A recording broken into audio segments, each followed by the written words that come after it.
आज पूरा दिन हम उनके साथ गुजारने वाले हैं क्योंकि हमारे शो का नाम है a day in a life of vice chancellor. कि जैसे मैंने आते आते फ्रांस के एक प्रोफेसर पियरे थे, उनका लेक्चर कराया जी। उसके बाद फिर एक स्पेन के थे, उनका लेक्चर मैंने कराया। ये BHU मेरे पास में इतना अच्छा संस्थान है, वहाँ से लोगों को ला के लेक्चर कराया। तो युवा पीढ़ी है, छात्र हैं, तो उनके ऊपर जो है 1.5 GB डाटा खत्म करने का दबाव रहता है। ये तो आपको सोचना है कि आपको एंटरटेनमेंट कहाँ आता है। किसमें? जो 1.5 GB का डेटा है जी। ये 1.5 GB का डेटा रील देखने के लिए और मूवी देखने के लिए नहीं है। मिस्टर संजीव कुमार से कुलपति संजीव कुमार बनने तक का सफर कैसा रहा आपका? स्टूडेंट्स को मैंने हमेशा बेटे बेटियों की तरह रखा। और हनक जो होती है ना, वो पद की होती है। वो जितने दिन तक पद आपके पास रहेगा तभी तक हनक चलेगी। जिस दिन आप पद से हटते हैं सारी हनक खत्म हो जाती है। छात्र जीवन में सर आप किस तरीके के छात्र थे? बैक बेंचर थे या फ्रंट बेंचर थे? मैं अगर कहूँगा तो ये बात बच्चों तक पहुँचेगी। मैं अपनी लाइफ में हमेशा बैक बेंचर रहा। जी।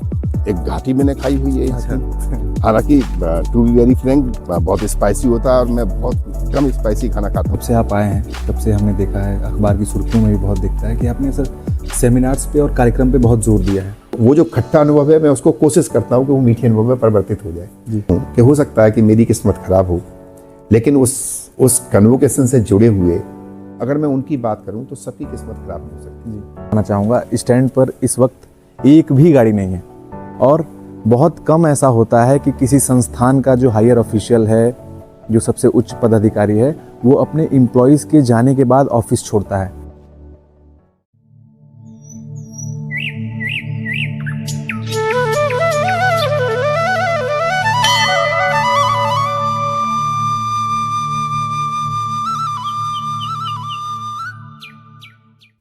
सुबह की पहली किरण के साथ शुरू होता है एक कुलपति का दिन, जिम्मेदारियों से भरा लेकिन भीतर से शांत और संतुलित। दिन की शुरुआत सादगी से होती है। कुछ पल अपने साथ, दिन की योजना और मन को तैयार करने का समय, क्योंकि एक संतुलित मन ही सही निर्णय ले सकता है। सुबह की सैर उनके जीवन का अहम हिस्सा है। ये सिर्फ सेहत के लिए नहीं बल्कि विचारों को स्पष्ट करने का समय है।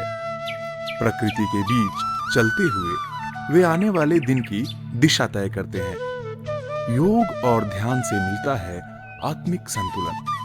कुलपति के लिए मानसिक एकाग्रता उतनी ही जरूरी है जितनी शारीरिक ऊर्जा। यही अभ्यास उन्हें हर चुनौती के लिए तैयार करता है। भारतीय संस्कृति से जुड़ाव उनकी दिनचर्या का अहम हिस्सा है।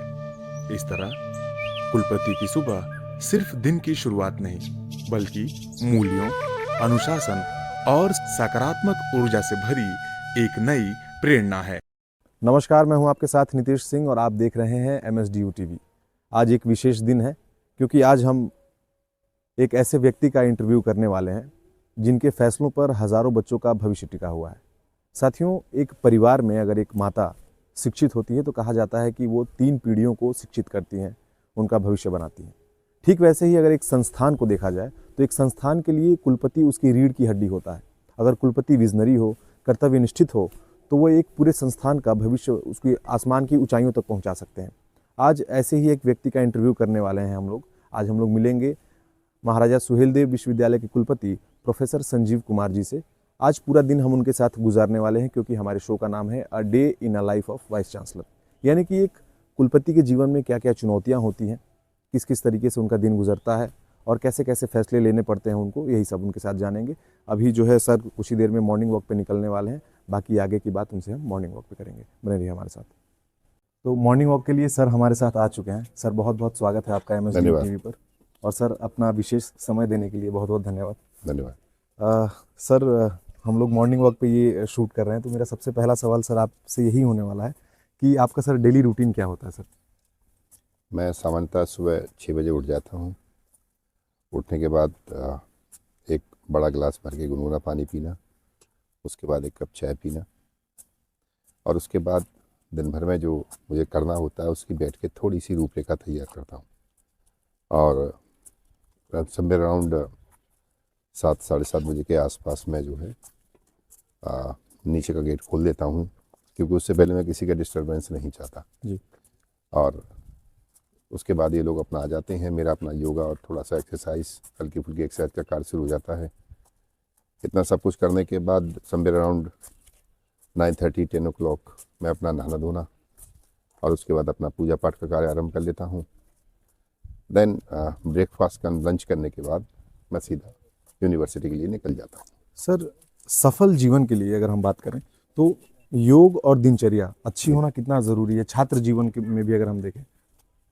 देखिए, ऐसा होता है कि हम जब भी कोई कार्य करते हैं तो उस कार्य में दो चीज़ बहुत इम्पोर्टेंट है, आपका कमिटमेंट कितना है और आपकी कंसिस्टेंसी कितनी है।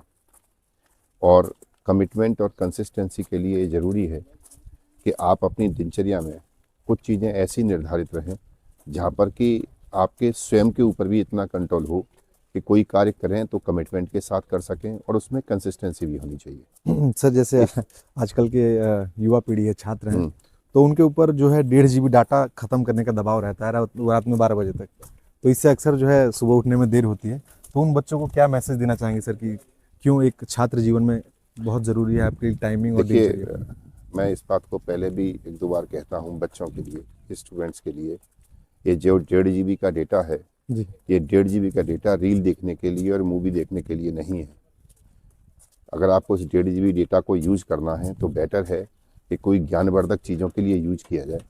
मैं इसको डिनाई नहीं करता हूँ कि बिल्कुल मत देखिए, एंटरटेनमेंट होना चाहिए, आदमी की लाइफ को थोड़ा सा कहीं ना कहीं एंटरटेन करना चाहिए। अगर नहीं करेंगे तो मोनोटोनस हो जाएंगे और बहुत सारी नई चीज़ों को नहीं सीख पाएंगे। लेकिन उस डेटा का यूज अगर एजुकेशनल पर्पज़ के लिए किया जाए, क्या आपके फील्ड में नया हो रहा है, क्या जो नए लोग हैं उन्होंने क्या नया कार्य कर रखा है, जो सफल लोग हैं वो कैसे कार्य करते हैं, वो किस दिनचर्या को फॉलो करते हैं, उनका कमिटमेंट क्या है, उनकी सब्जेक्ट के प्रति जो सीखने की कंसिस्टेंसी है वो क्या है, जब तक वो उसको आत्मसात नहीं करेंगे आगे नहीं बढ़ेंगे। 1.5 GB डेटा ख़त्म करने का जो प्रेशर है जी, हाँ, वो उस पर कंट्रोल होना चाहिए। और कहीं ना कहीं इस तरह का कंट्रोल होना चाहिए कि भाई इस 1.5 GB डेटा में से हम जो है 1 GB डेटा अपने व्यक्तिगत, मेरे कहने का मतलब पढ़ाई लिखाई से रिलेटेड चीज़ों पर करेंगे यूज, और बाकी जो आधा GB है उसे हम कहीं और जगह यूज कर सकते हैं। सर, जैसे आप जो है, हम लोग अक्सर देखते हैं कि आप 7 बजे, 7:30 बजे, कभी कभी 8 बजे ऑफिस से निकलते हैं, तो आपका सर इंटरटेनमेंट का सोर्स क्या होता है? अपने आप को कैसे रिफ्रेश रखते हैं सर? देखिए, दो तरह की चीज़ें हैं। जब आप किसी इस तरह के पद पर बैठे होते हैं जहाँ प्रशासनिक जिम्मेदारियाँ बहुत होती हैं और प्रेशर भी बहुत होता है आप पर बहुत सारी चीज़ों का, क्योंकि आपको सिर्फ अकेला प्रशासन ही नहीं देखना, परीक्षा भी देखनी है, फाइनेंसिस भी देखनी है, एकेडमिक भी देखना होता है। तो अगर ऐसी स्थिति में जो कार्य आप कर रहे हैं, अगर आप उसी में एन्जॉयमेंट तलाश रहे हैं तो बहुत अच्छा होगा।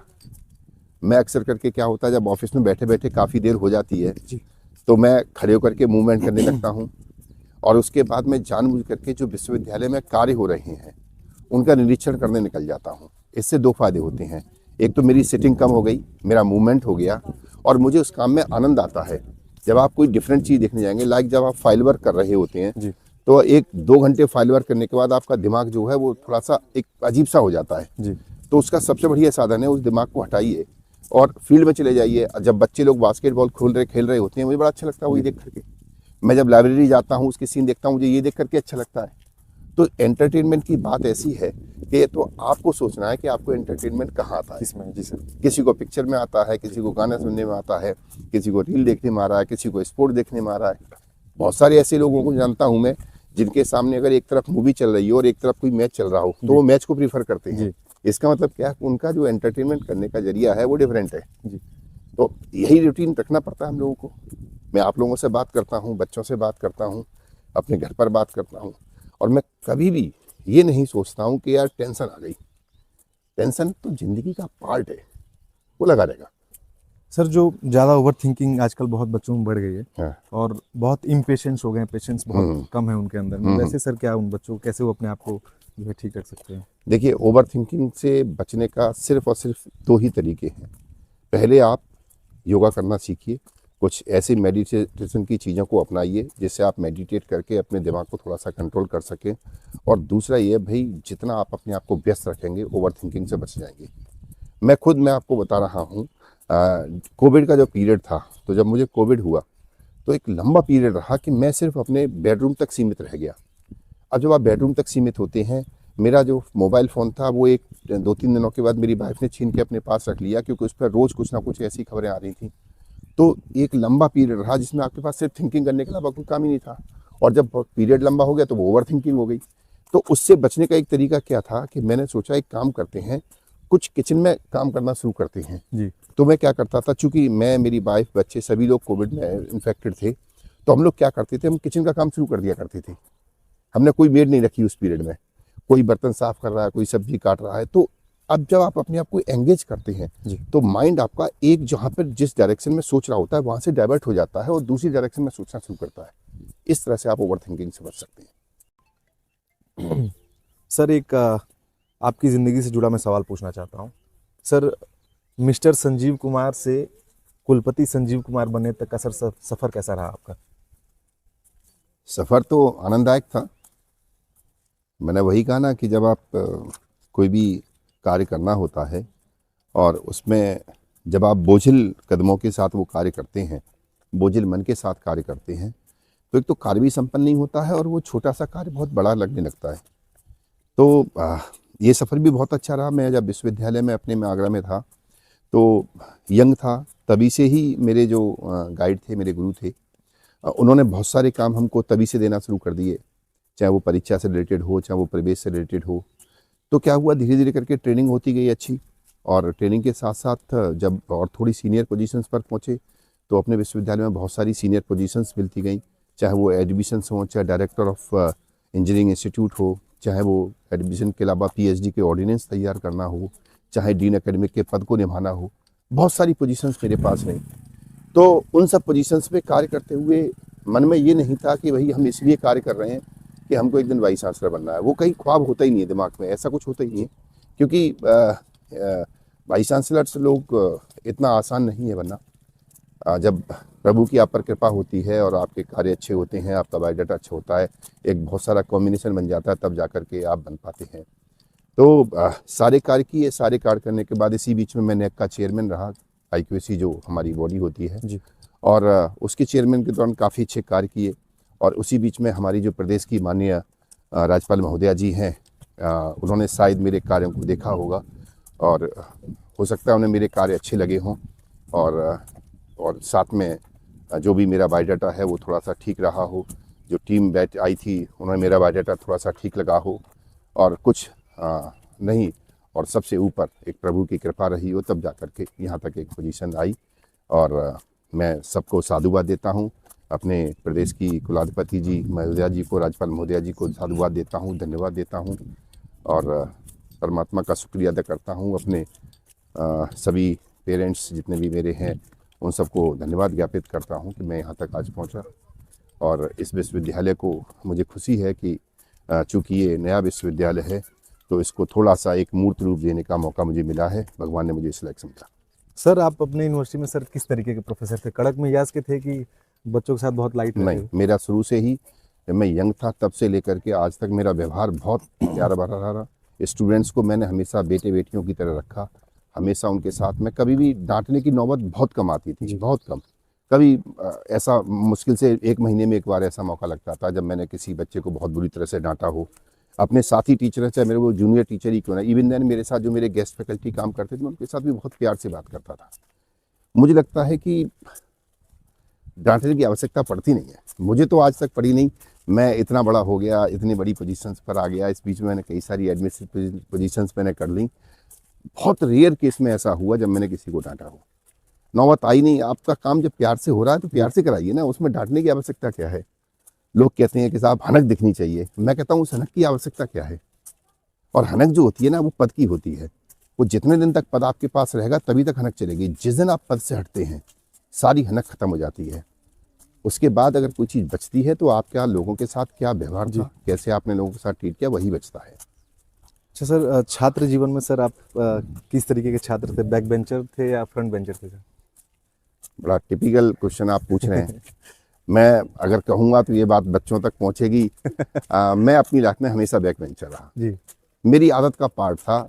मैंने जब से होश संभाला, आई मीन टू से, जब मैं 12th में था, जब मैं थोड़ा सा इस लाइक मैच्योर हो गया, तभी से मैं बैक बेंचर हो गया। और मेरे को आज भी ना पीछे की सीट पर बैठ कर के लेक्चर सुनने का जो आनंद है वो आगे की सीट पर नहीं है। जी पीछे की सीट पर कंसंट्रेशन बहुत अच्छा होता है, बहुत अच्छा आप मतलब मैं किसी को प्रेरणा नहीं बना रहा हूँ, ये मैं किसी को उदाहरण नहीं दे रहा हूँ, लेकिन मैं सच बता रहा हूँ। मैं आज भी कहीं लेक्चर्स वगैरह में जाता हूँ, पीछे की सीट पर बैठता हूँ और बड़े ध्यान से सुनता हूँ। अब दो ऑप्शन है, या तो वो लेक्चर बहुत अच्छा होगा, आपको समझ में आएगा, या नहीं आ रहा होगा।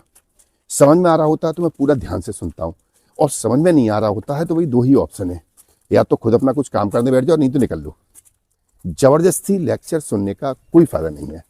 तो मैं बैक बेंचर रहा। इवन देन जब मैं एमफिल करने आया तो मेरे गाइड मुझसे कई बार कहते थे आगे करके बैठो, तो मैं जब वो कहते थे तो बैठ जाता था, बस एक दिन के लिए। अच्छा सर, आपके इस जवाब से जो है बहुत सारे बैक बेंचर्स में एक उम्मीद जग गई होगी।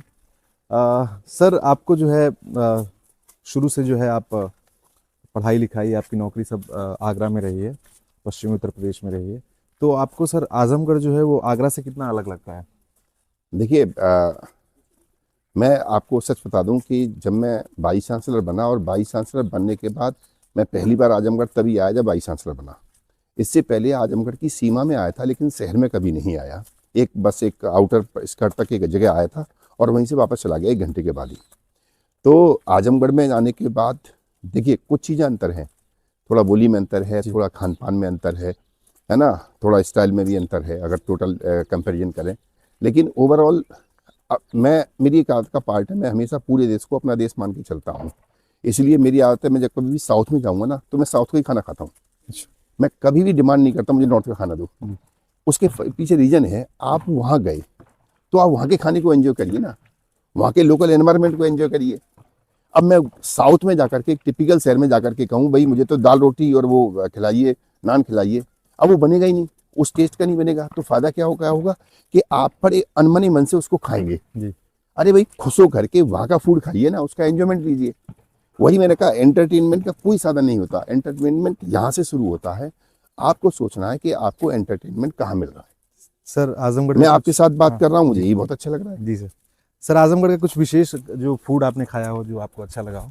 एक घाटी मैंने खाई हुई है यहाँ अच्छा। की, हालांकि टू बी वेरी फ्रैंक बहुत स्पाइसी होता है और मैं बहुत कम स्पाइसी खाना खाता हूँ, बिल्कुल सादा खाना खाता हूँ। मैं शुरू से मेरी आदत का पार्ट रहा है।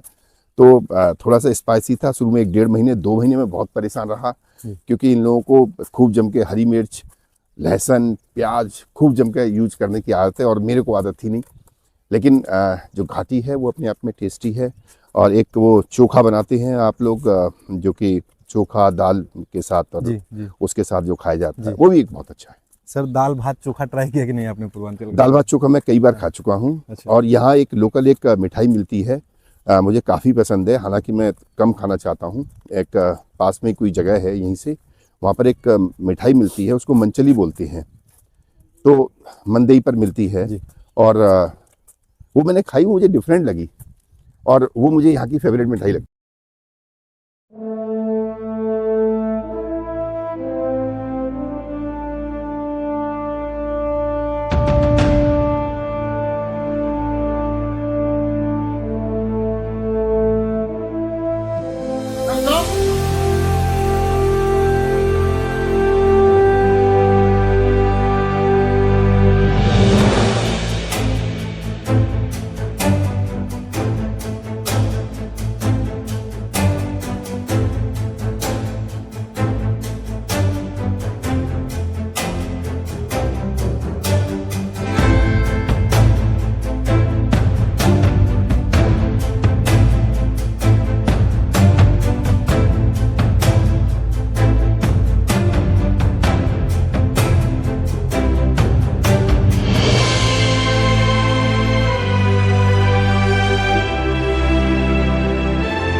दिन भर की मीटिंग के बाद अब आखिरकार फाइनली सर को टाइम मिला है और शाम के इस वक्त 4 बज चुके हैं। सर का शेड्यूल बहुत बिजी था, जैसा कि आपने देखा कि पहले मेघालय का कार्यक्रम था, उसके बाद सर की बहुत सारी जरूरी इंपॉर्टेंट मीटिंग्स थी।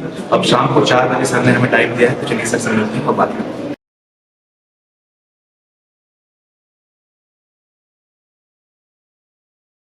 सर, अपने इतने बिजी शेड्यूल में से एक बार फिर से समय देने के लिए बहुत बहुत धन्यवाद सर आपका। धन्यवाद। सर, मेरा सबसे पहला सवाल सर आपसे ये है कि आपको 1 साल हो गया सर, अभी हाल ही में आपने 15 जनवरी को 1 साल पूरा किया। 1 साल का सर अनुभव कैसा रहा आपका आजमगढ़ में? बहुत अच्छा अनुभव रहा।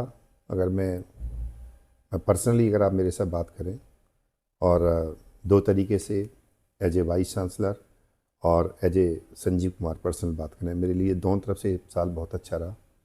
और मैं जब खुद अपनी व्यक्तिगत बात करता हूं तो नए लोगों से मिलना, नई एनवायरनमेंट को देखना, नए छात्रों से परिचित होना, और इसके अलावा जब मैं एज ए वाइस चांसलर बात करूं आपसे तो वो भी एक बहुत अच्छा अनुभव रहा कि मुझे लगता है कि इस 1 साल के अंदर इस विश्वविद्यालय में कई सारे ऐसे कार्य हो गए जिनको देख करके मुझको प्रसन्नता होती है और जिसमें सभी का सहयोग रहा। जी सर, जैसे पिछले जब से आप आए हैं तब से हमने देखा है, अखबार की सुर्खियों में भी बहुत दिखता है कि आपने सर सेमिनार्स पे और कार्यक्रम पे बहुत जोर दिया है।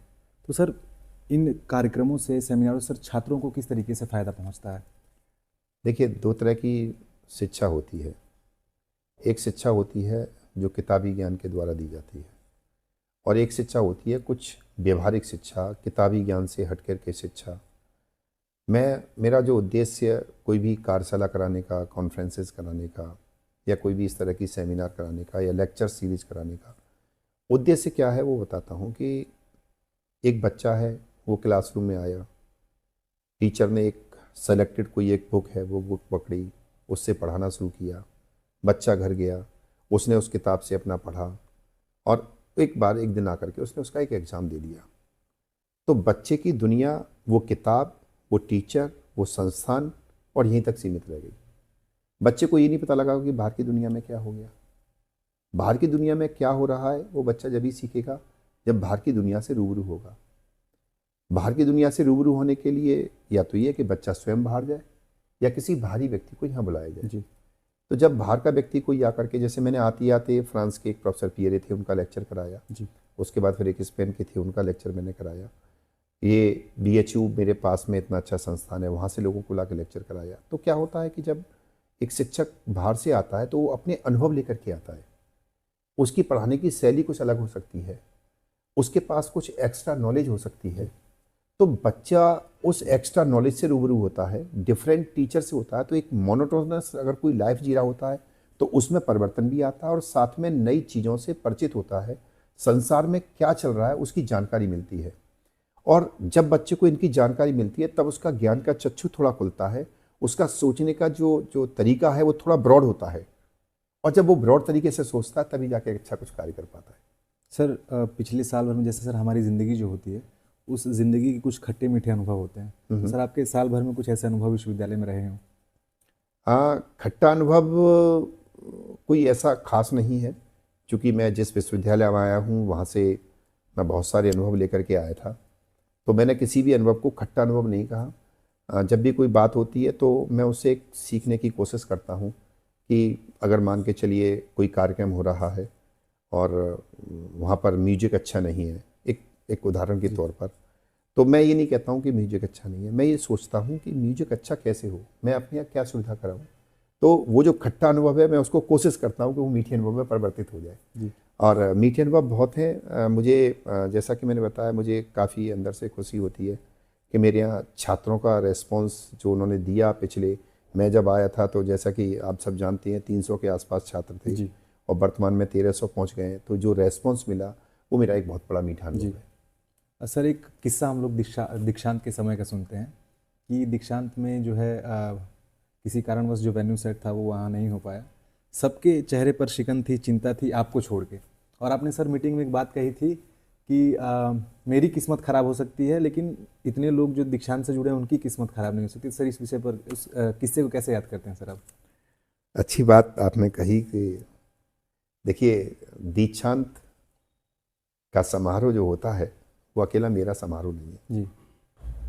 वो समारोह होता है उन सभी छात्रों का जिनको डिग्री मिलने जा रही है, उन सभी छात्रों का जिनको मेडल मिलने जा रहा है, उन सभी छात्रों का जो उसमें सम्मिलित होने जा रहे हैं, उन सभी शिक्षकों का जो उसमें सम्मिलित होने जा रहे हैं, उन सभी कर्मचारियों अधिकारियों का जिन्होंने दिन रात एक करके परिश्रम किया होता है। और एक गैदरिंग होती है, वो सब कहीं ना कहीं जुड़े होते हैं।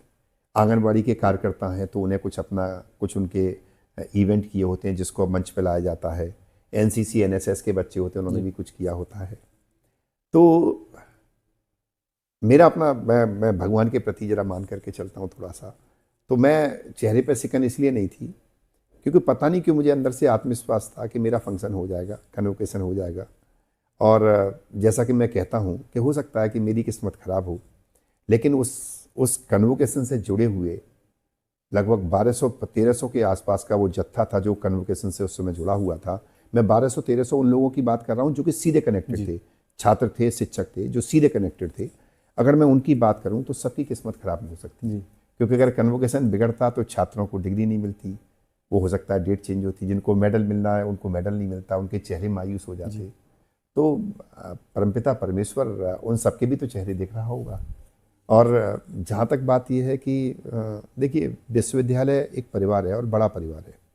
खासकर वो जो एफिलेटिंग यूनिवर्सिटीज़ हैं उनमें मैं अगर अपनी ही बात करूँ तो आपको लगभग 450 महाविद्यालयों को देखना है, लगभग 2.5 लाख छात्रों को लगभग आपको देखना है, कितना स्टाफ कैंपस में है उनको देखना है, शिक्षकों को देखना है। तो चुनौतियाँ तो रहेंगी, समस्याएं तो रहेंगी। बस ये है कि अगर आप मुखिया होकर के अगर आपके चेहरे पे ही अगर सिकन आ जाएगी, आपका चेहरा ही अगर मुरझा जाएगा, तो आप ही मान के चलिए बाकी का भी मुरझाएगा। जी सर, अक्सर आप जो है मीटिंग में जब भी हम लोग बैठते हैं या कोई लोग बैठते हैं तो आप सर आजमगढ़ के लिटरेचर की बहुत तारीफ़ करते हैं, और अक्सर ये सुनने में आता है कि सर आप जो लोकल स्पोर्ट्स पर्सनालिटीज़ हैं, जो कोई साहित्य के रहे हैं, कोई संगीत के रहे हैं, उनको हमेशा सर यूनिवर्सिटी में इनवाइट करने के लिए ज़ोर देते हैं।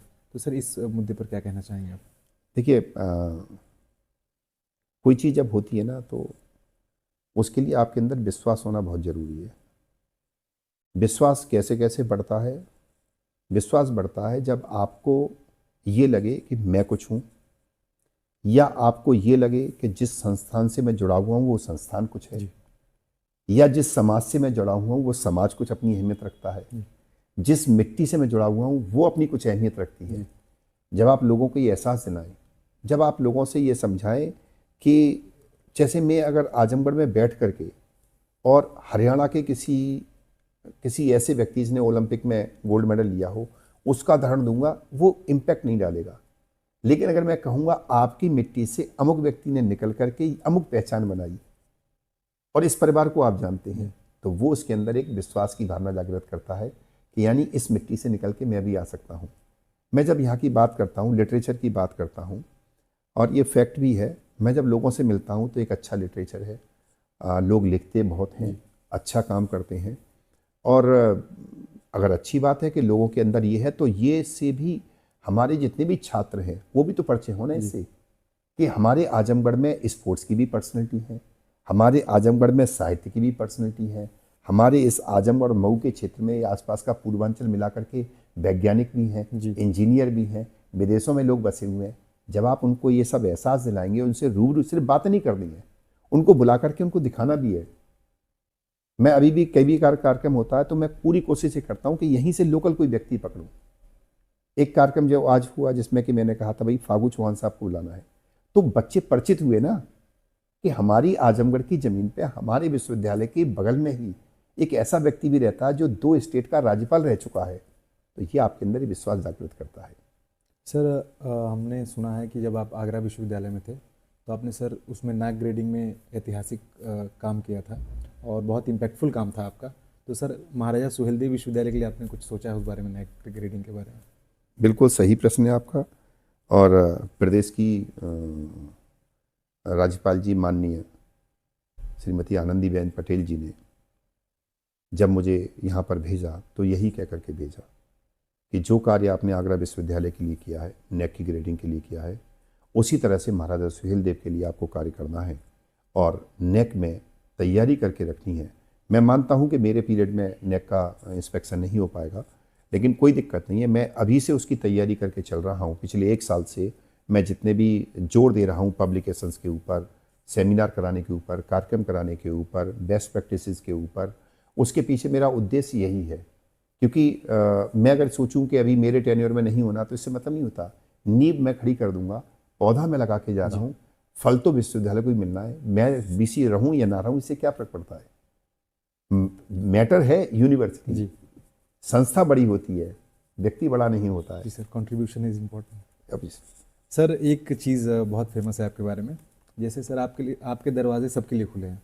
आपके सर इतना बिजी शेड्यूल होता है, लोग मिलने आते हैं, मीटिंग्स होती हैं, उसके बाद भी सर आप विश्वविद्यालय के छात्रों के लिए, शिक्षकों के लिए अपना दरवाज़ा हमेशा खुला रखते हैं। तो सर आपको नहीं लगता कि इससे आपका जो कीमती समय है वो व्यर्थ होता है, या कुछ जैसे सर कई बार होता है कि कुछ महत्वपूर्ण ना हो फिर भी लोग आपसे मिल लेते हैं, तो इस बारे में सर क्या कहेंगे आप? देखिए ऐसा है कि मैं मानता हूँ कि कुछ जगह ऐसा होता होगा या कुछ जगह ऐसा एनवायरनमेंट होगा कि एक हायरार्की बना दी गई है कि पहले आपकी प्रॉब्लम है, इससे मिलो, इससे मिलो, और बीसी से मिलने का नंबर बहुत बाद में आएगा, बीसी व्यस्त हैं, मिलेंगे नहीं।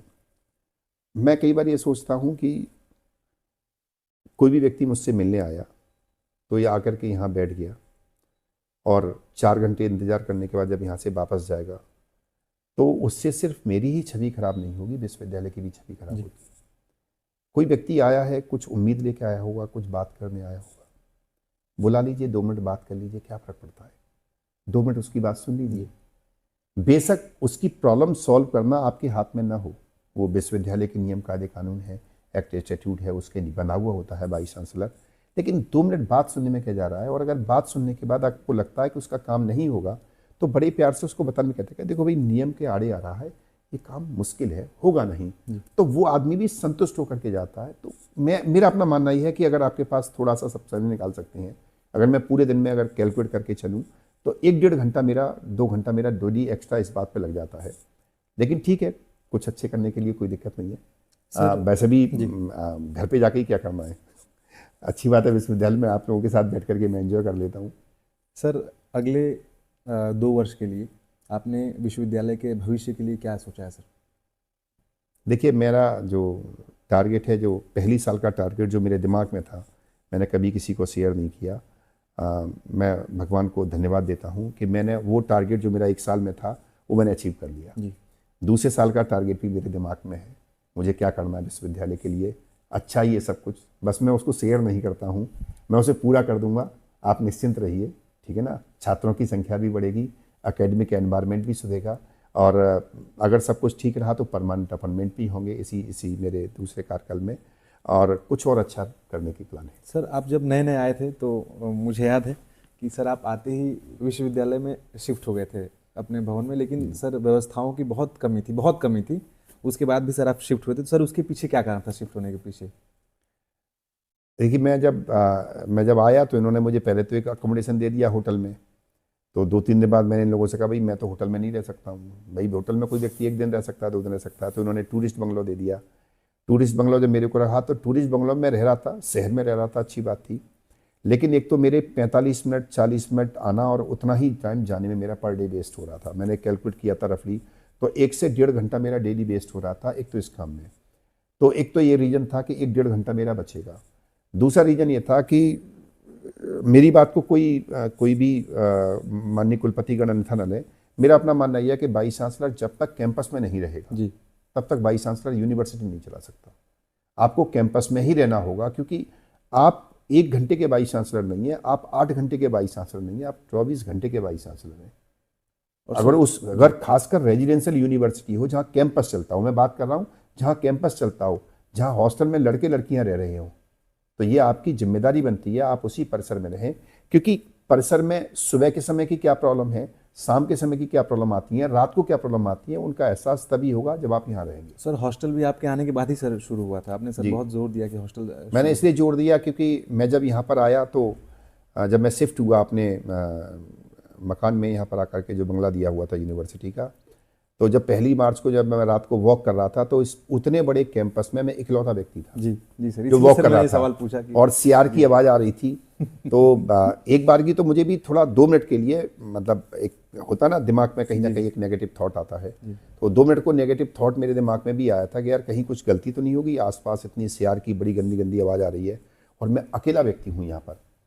लेकिन मैंने कहा कि नहीं, अगर मैं एक बार में अगर यहाँ से बैक मार गया तो ये रेजिडेंस वाला पार्ट कभी ज़िंदगी में डेवलप नहीं हो पाएगा। इसलिए मैंने कहा कुछ हो ना हो, हॉस्टल चालू करो, अधिकारियों को यहाँ रहने के लिए बोलो।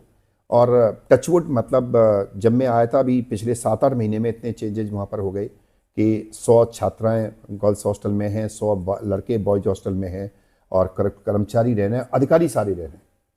और अब वही पोर्शन है, अब वहाँ चहल पहल रहती है, बच्चे घूमते नजर आते हैं, अच्छा लगता है ना, मतलब एक बच्चे हैं, एक पॉजिटिव एनर्जी के साथ आते हैं। तो ठीक है, अच्छा हुआ आना, फायदेमंद साबित हुआ, कम से कम उधर का कैंपस जो है वो अच्छा हो गया। सर एक आखिरी सवाल सर पूछूंगा आपसे। अगर सर कोई, सर थोड़ा रोचक सवाल है, अगर कोई भविष्य में सर कुलपति बनता है तो जैसे सर बहुत लोग होते हैं, कोई भी उच्च अधिकारी होता है तो सर उसके गाड़ी के बंगले की बात होती है, उसके सर पीछे छुपी हुई जिम्मेदारियां जो हैं, तो सर जो अगर कुलपति बनने का ख्वाब देखते हैं, कोई बच्चा ही है सर जो सोचे कि मैं बनूंगा, तो सर क्या सुझाव होगा? देखिए, ये सुझाव देना बहुत मुश्किल बात है, क्योंकि हर विश्वविद्यालय की अपनी अपनी समस्याएं होती हैं, हर विश्वविद्यालय की अपनी अपनी कुछ पॉजिटिविटी होती है, कुछ एक नेगेटिविटी भी कह सकता हूँ वो होती है, और हर विश्वविद्यालय का स्ट्रक्चर अलग है। आजमगढ़ का स्ट्रक्चर का मैं कंपैरिजन कानपुर यूनिवर्सिटी से, आगरा से नहीं कर सकता जी। वो लोग एस्टेब्लिश्ड यूनिवर्सिटी हैं, और वहाँ उनकी जो स्ट्रेंथ है वो बहुत सारी स्ट्रेंथ्स हैं उनके पास। तो हम कोई ये नहीं कह सकते कि ये एक स्टैंडर्ड पैमाना है जो कि आप फॉलो करिए और आप एक सक्सेसफुल वाइस चांसलर सब, ऐसा कुछ नहीं है। बस आपको एक चीज़ सोचनी है कि अगर आप वाइस चांसलर हैं तो पहली प्रायोरिटी पर बच्चे को रखिए, शिक्षक को रखिए, आपको कभी समस्या नहीं आएगी। प्रॉब्लम कई बार जब आती है जब हम कुछ ऐसी चीज़ों के बारे में सोचने लगते हैं कि मेरी पट्टिका यहाँ पर लग जाए, है ना, मेरा यहाँ पर एक बहुत बड़ी सी नेम प्लेट लग जाए। मेरे को आए हुए साल भर हो गया, आप देखिए मेरे ऑफिस में अभी तक मेरे नाम की जो है पट्टिका नहीं है। मेरे बाहर कहीं मेरे नाम की पट्टिका देख लीजिए, कहीं भी नहीं है। मैं उस पर फोकस सबसे बाद में सोच लूँगा, यार अभी बहुत सारे काम हैं। तो हर यूनिवर्सिटी का अपना सिस्टम अलग अलग है, वो वहाँ के हिसाब से चीज़ों को सोचना है। लेकिन अच्छी बात यह है कि अगर आप पॉजिटिव सोच लेकर के चलते हैं, एक अच्छी सोच लेकर के चलते हैं, तो आप एक अच्छी जगह पहुँच सकते हैं, ये आप मान करके चलिए। Thank you.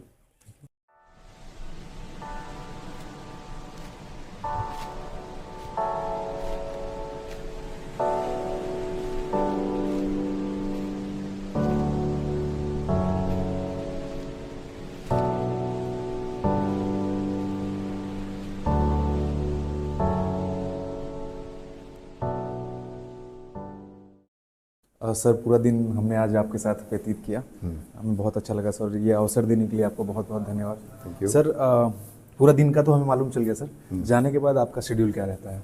कुछ नहीं, घर जाइए, जी, फ्रेश होइए, कपड़े चेंज करिए, एक कप चाय पीजिए, न्यूज़ देखिए, देश में और संसार में क्या हो रहा है, भोजन करिए, वॉक करिए, घर पर बात करिए, एंड दैट्स ऑल। इससे ज़्यादा सर ये एक मतलब आपसे हम लोग एक डिमांड करेंगे, युवा पीढ़ी के लिए, हमारे जैसे ये जो यंग फैकल्टीज़ हैं, जो स्टूडेंट्स हैं सर, उनके लिए एक मैसेज। देखिए, कुछ अच्छा करते रहिए, कुछ रोज़ाना अच्छा कर सकते हैं तो रोज़ाना अच्छा करिए, नई किताब पढ़ लीजिए, नए लोगों से बात कर लीजिए, और कुछ काम ऐसे हैं जो वीकली अच्छे कर देने चाहिए, कुछ काम ऐसे होते हैं जो मंथली अच्छे कर देने चाहिए, और कुछ काम ईयरली अच्छे कर देने चाहिए। अगर कहीं मान के चलिए कहीं आपको कोई ऐसा छात्र दिखाई दे जाए जो कि आपको लगता है कि वो पढ़ने में अच्छा है लेकिन शायद फाइनेंशियली उतना मजबूत नहीं है, तो साल में एक बार उसकी मदद कर लीजिए। महीने में एक अच्छा काम ये है कि कोई बच्चा अगर आपको दिखाई दे जाता है ना, या कोई ऐसे सोशल में आपको दिखाई दे जाता है, आपको लगता है कि एक गांव में जा कर के वहाँ के बच्चों को इकट्ठे करके हम कुछ एक अच्छा संदेश दे सकते हैं, तो ऐसा काम महीने में एक बार कर लीजिए। कुछ नहीं तो अच्छा भोजन बनाना सीख जाइए, कुछ नहीं तो एक अच्छी विधा सीख लीजिए, कुछ नहीं तो एक अच्छी भाषा सीख लीजिए, बहुत कुछ है करने को, अच्छा कुछ ना कुछ करते रहिए और निरंतरता के साथ करते रहिए। Thank you sir, thank you so much sir. Thank you.